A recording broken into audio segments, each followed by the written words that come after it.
Brijesh Solanki kabaddi player की कुत्ते के काटने से अफसोसनाक मौत, एक सबक आमोज सानेहा। उत्तर प्रदेश के इलाके से ताल्लुक रखने वाले होनहार कबड्डी नौजवान तकरीबन 22 साल जिसकी उम्र बताई जा रही है, ब्रिजेश सोलंकी की जिंदगी एक इंतहाई अफसोसनाक हादसे का शिकार हो गई। चंद दिन पहले उन्हें एक पागल कुत्ते ने काट लिया था। आमतौर पर जैसा कि बहुत से लोग करते हैं कि ब्रिजेश ने भी इस वाक़ये को ज़्यादा संजीदगी से नहीं लिया और फौरी तिब्बी इमदाद वैक्सीनेशन नहीं करवाई, यानी एंटी रेबिस वैक्सीन उन्होंने नहीं लगवाई। चंद दिन के बाद ब्रिजेश की तबीयत ख़राब होने लगी। इनमें रेबिस की ख़तरनाक अलामतें ज़ाहिर हुईं। हालांकि उनको अस्पताल भी ले जाया गया, लेकिन इस मुहलिक मर्ज़ ने उनकी जान ले ली।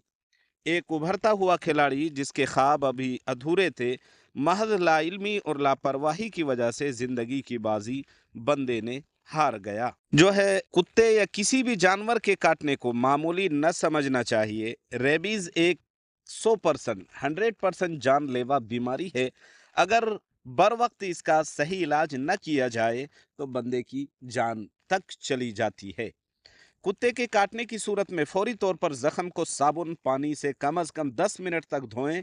करीबी सरकारी या निजी अस्पताल जाकर फौरन वैक्सीनेशन की जो है ना बंदोबस्त करें, यानी एंटी रेबिस वैक्सीन ज़रूर लगवाएं।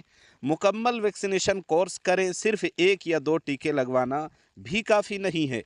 पागल जानवरों से दूर रहें और बच्चों को भी इस बारे में समझाएं।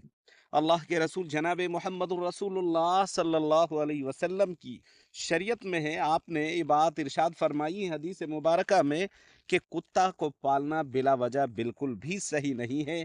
इसलिए कि जिस घर में कुत्ते का आना जाना लगा रहता है, रहमत की फरिश्ते उस घर में दाखिल तक नहीं होते।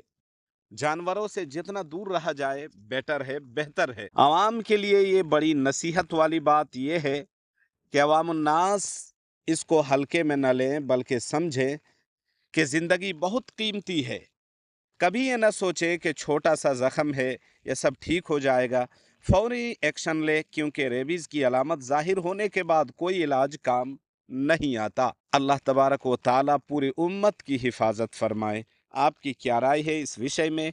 अपनी राय का इजहार कमेंट सेक्शन में ज़रूर फरमाएं।